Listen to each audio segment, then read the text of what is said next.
If you're working with your child and using switches to cause and effect, one way of strengthening that skill and improving that skill is to use it during book reading.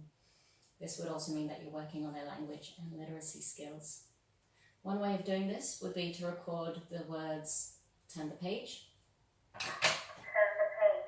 And then every time they want you to turn the page, they would press the button. You could also do this with lift the flap books. You would record the words, lift the flap. Something else that you can do is if you're going to be reading a book with a lot of repetition, you can record the phrase that is repeated frequently onto the button, and then they can say it whenever the phrase pops up. So the following clip shows an example of this. In the light of the moon, a little egg lay on a leaf. One Sunday morning, the warm sun came up and pop!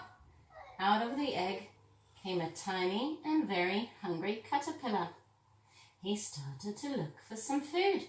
On Monday, he ate through one apple. But he was still hungry.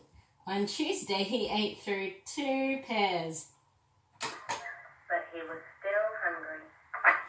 On Wednesday, he ate through 3 plums. But he was still hungry. On Thursday, he ate through 4 strawberries. But he was still hungry. So there are many books that you can use for this activity that hopefully you've already got lying around your house. These are just a couple examples from the books that I happen to have. Any nursery rhyme book should have a lot of repetition, so E-I-E-I-O. There's lots of these books, and every single page always starts with "that's not my" and whatever animal it happens to have. Where's Spot? Every single page has "no" on it, so you could record the word "no." Clip-Clop. This has the words clip-clop, clippity-clop on many of the pages. This is an Eric Carle book from head to toe. On every page it says the words "I can do it." Where's Bear has counting, so every second page has the numbers 1 through 10. The Very Hungry Caterpillar, which you would have seen me reading in the previous video. So in this one, on all of these pages, it says, "but he was still hungry." Hare Maclary has the words "Hare Maclary" from Donaldson's Dairy on every page.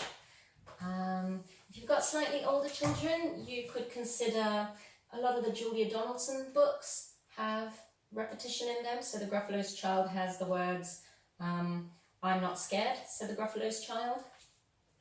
Zog and the Flying Doctors has "Bang Crash Thump, he landed" in it. Superworm has a whole verse that's repeated. Superworm is super long, Superworm is super strong, etc. And quite a lot of the Dr. Seuss books have repetition. So this one has "I do not like green eggs and ham, I do not like them, Sam, I am." I hope that's helpful. If your child is using 2 switches, then you could combine those 2 activities. You could have one button that says "turn the page," and the other button would say whatever that commonly used phrase is. So taking "Where's Spot" as an example, at the end of each page, the child would say "turn the page," and then when you get to the hidden message, the other button would say "no." You could also use this book to say "lift the flap," no.